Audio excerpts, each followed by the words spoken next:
Senhor presidente, senador Mozoído Cavalcante, senadora Ana Amélia.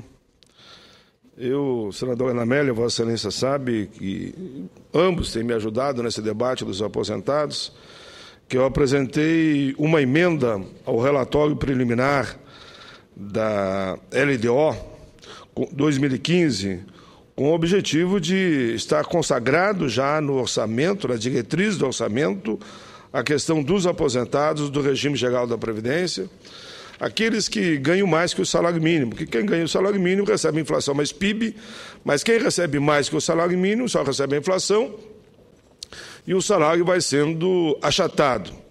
Com essa minha emenda, nós aplicamos, além da inflação, para todo o aposentado do regime geral da Previdência, que ganha um ou mais salários mínimos, o percentual equivalente à taxa de crescimento real da remuneração média do trabalhador no ano de 2013.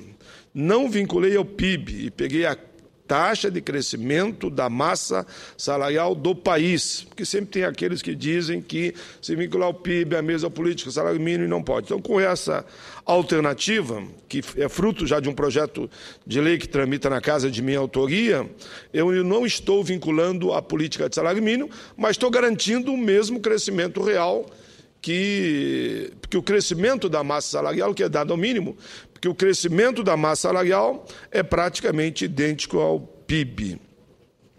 Essa informação é apurada com base nas guias de recolhimento do próprio Fundo de Garantia por Tempo de Serviço e informações da própria Previdência, a chamada GFIP. Então, a própria Previdência vai perceber qual o crescimento da massa salarial e qual o reajuste que tem que ser dado ao aposentado e ao pensionista. Espero que esse ano eleitoral, que é um instrumento de pressão também, claro que é ilegítimo, que nós temos avançando aqui em diversos temas, que a gente avance também na questão do aposentado. É fundamental a implantação de uma política de valorização de todos os benefícios dos aposentados e pensionistas, já que nos últimos anos apenas aqueles equivalentes a um salário mínimo é que tiveram aumento real. Ao longo dos anos, a diferença entre a correção concedida aos benefícios equivalente a um salário mínimo e aqueles que ganham um pouco mais do salário mínimo foi aumentando e aconteceu um achatamento enorme. Quem ganhava 3, 4 salários mínimos está ganhando 1, quem ganhava 2 está ganhando 1, e quem ganhava 1,5 está ganhando 1, e quem ganha 1,5 ano que vem vai estar ganhando 1 praticamente, se essa proposta não for aprovada. Todos merecem a valorização de suas rendas. A presente emenda representa uma proposta factível, pois pretende vincular a valorização comum de todos os benefícios somente ao crescimento da massa salarial. Se a massa salarial cresce, a Previdência arrecada mais. Se a Previdência arrecada mais, pode, consequentemente, pagar os nossos aposentados e pensionistas. Além de que, pesquisas demonstram claramente que a valorização dos benefícios impacta positivamente na economia de todos os municípios brasileiros, representando uma redução das desigualdades sociais e econômicas. Então, presidente, faço ainda um segundo registro. Quero destacar, senhor presidente, que o Senado Federal e a Câmara dos Deputados aprovaram inúmeras propostas positivas esta semana de interesse dos trabalhadores e trabalhadoras e já as comentei no dia de ontem aqui na tribuna.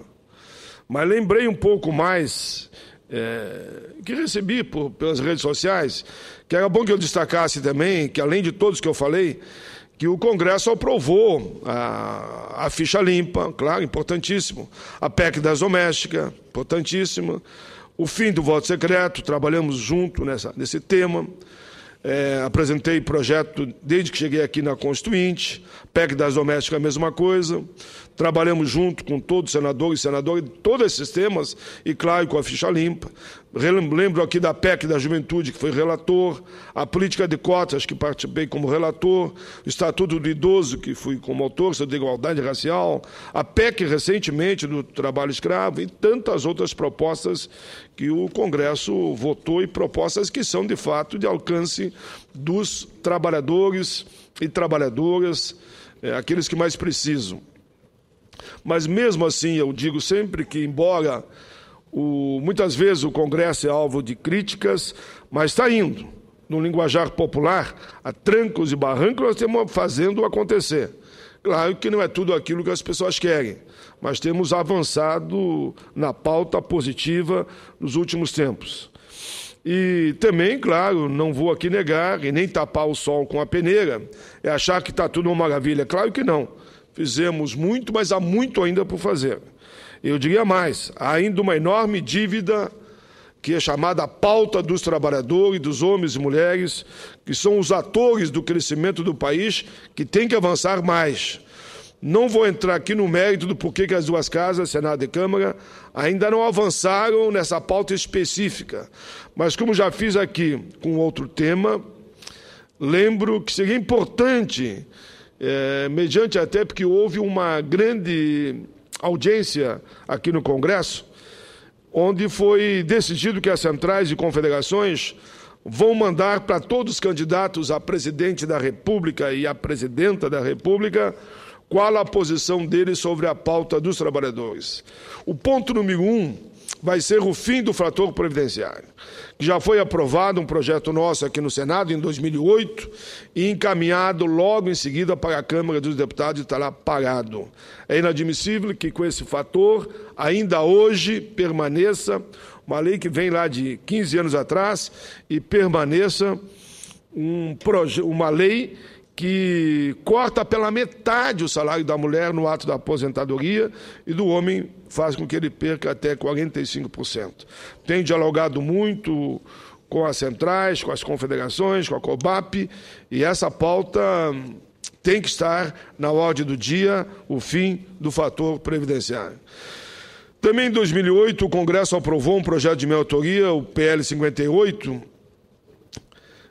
que eu apresentei ainda em 2003, que prevê a recomposição do valor das aposentadorias e pensões pelo número de salários mínimos que eles ganhavam na época em que se aposentaram. Da mesma forma, foi aprovado no PL número 1 sobre o reajuste permanente das aposentadorias e pensões, que é praticamente a emenda que eu estou reapresentando. No que diz respeito à proposta de emenda à Constituição PEC 24, que proíbe que qualquer recurso da Seguridade seja destinado para outros fins, também está na ordem do dia e tem que ser votado. Há mais de 20 anos, eu e o senador Inácio Arruda, há mais de 25 anos, apresentamos a PEC da redução de jornada sem redução de salário. Também essa PEC, que reduz de 44 para 40 horas semanais, está pronta para ser votada na Câmara dos Deputados e nós esperamos que isso aconteça. É bom lembrar que o Diese fala que teremos em torno de 3 milhões de novos empregos se houver aprovação da PEC da redução de jornada de minha autoria e do senador Inácio Arruda. A desaposentadoria, poderia lembrar aqui também, foi aprovada aqui no Senado, está pronta para ser apreciada na Câmara, mas infelizmente, não, nós aprovamos nas comissões do Senado. Infelizmente, houve um pedido de um recurso e acabaram encaminhando ela para a Comissão de Agricultura. Eu espero e vou solicitar aos líderes que assinem uma urgência para que o projeto de desaposentadoria seja aprovado, que vai permitir que o trabalhador que voltou a trabalhar depois de aposentado possa usar as contribuições novas para elevar o seu vencimento, ou seja, seria uma revisão positiva no seu benefício. É bom lembrar que o STF, o Supremo Tribunal Federal, recebeu uma enxurrada de ações solicitando que essa questão da desaposentadoria seja votada de uma vez por todas. É bom lembrar que o STJ já decidiu por unanimidade que é um direito do trabalhador optar pela aposentadoria que ele mais lhe convier, ou seja, o próprio ministro, que é o relator da matéria, ministro Marco Aurélio de Mello, já deu o seu parecer positivo em relação ao projeto que nós defendemos, que há uma ação semelhante do Senado, que vai garantir a todos o Instituto da Desaposentadoria. Vale lembrar que o direito a desistir de uma aposentadoria para, no mesmo ato, já vincular a uma outra maior, desde que ele esteja contribuindo, já foi assegurado aos servidores públicos do Executivo, do Legislativo e do Judiciário. Só quem não tem ainda o direito é o trabalhador do regime geral da Previdência. Senhor presidente, o STF já decidiu sobre a desaposentadoria em algumas ações específicas. Estamos esperando que isso estenda a todos. O presidente tive o privilégio de relatar na CDH o PLC 130, a fim de estabelecer uma multa para combater a diferença de remuneração verificada entre homens e mulheres no Brasil. O projeto estava pronto para ser ido para a Câmara, houve recurso, foi de novo para as comissões. Eu espero também que não se fique enrolando mais e vamos assegurar um conceito que já está na Constituição. Homem e mulher na mesma atividade tem que ter direito ao mesmo salário, porque é um salário discriminatório do homem e da mulher, na maioria dos casos até com o mesmo tempo de atividade, com a mesma produtividade, fazendo a mesma função, a mulher ganha metade do salário que o homem. Quero também lembrar do PL 250 de 2005, que o senador Rodrigo Hollenberg recentemente pediu, inclusive, que fosse incluído na pauta. Estabelece critérios diferenciados para a construção de aposentadoria aos servidores portadores de deficiência. Já fizemos isso, aí é o inverso. Já fizemos para quem é do regime geral e agora o nosso projeto de 2005, o 250, apenas quer assegurar que a pessoa com deficiência tenha direito à aposentadoria especial, nem que seja nos moldes que foi assegurado à área privada. Lembro do Estatuto da Pessoa com Deficiência, que está há mais de 15 anos tramitando, já aprovamos no Senado, está parado lá na Câmara dos Deputados. Além disso, senhor presidente, indo já para o finalmente do meu pronunciamento, eu tenho um compromisso 9h30 fora daqui. Na semana passada, os trabalhadores do Volante pediram, quando estiveram aqui também no Senado, discutindo esse projeto dos motoristas, que nós estamos tentando construir um grande acordo a semana que vem, senador Mozarildo, senadora Ana Amélia, acho que temos que saber fazer a diferença ali entre trabalhadores autônomos de carga e transporte de coletivo. É o caso dos ônibus, que estão parando em todo o país. Nós temos que fazer esse ajuste para evitar que o conflito aumente ainda mais. Que as paralisações que estão acontecendo hoje, um dos pontos de pauta é a redução de jornada. Calcule se nós aumentar ainda a jornada dos motoristas de ônibus. Temos que resolver essa questão e saber atender a demanda dos trabalhadores e trabalhadoras, que são também empreendedores, empregadores do transporte autônomo de carga. Quero lembrar também, por fim, senhor presidente, da importância, eu já tinha dito aqui quando o projeto veio da Câmara, o projeto foi liderado lá pelo deputado Pimenta, que é o projeto que vai regulamentar um código mínimo nas casas de diversão, chamado Projeto KISS. Ainda ontem recebi telefonemas da Associação de Familiares pedindo por que o Congresso ainda não votou, o Senado não votou o projeto chamado, infelizmente, do fato acontecido em Santa Maria, da Boate Kiss, onde morreram cerca de 252 pessoas. Eu disse aqui, quando o projeto chegou, que mandaram para uma tal de comissão temporária especial, que aquilo era para retardar a aprovação. E hoje já existe um movimento, já que não existe lei definitiva, para que as casas de espetáculo, sem nenhuma condição, tenham a tal de liberdade provisória para abrirem ao público sem nenhum tipo de fiscalização. Isto é um absurdo. Depois que aconteceu o acidente e centenas de pessoas morrerem, como quase aconteceu agora em Minas, e esse projeto resolve a questão de Minas, não adianta nós só ficar chorando e dizendo, que pena. Temos que agir. tem que aprovar esse projeto. Depois, se vamos aprimorar a lei, é um outro momento, que é possível, mas temos que dar o primeiro passo.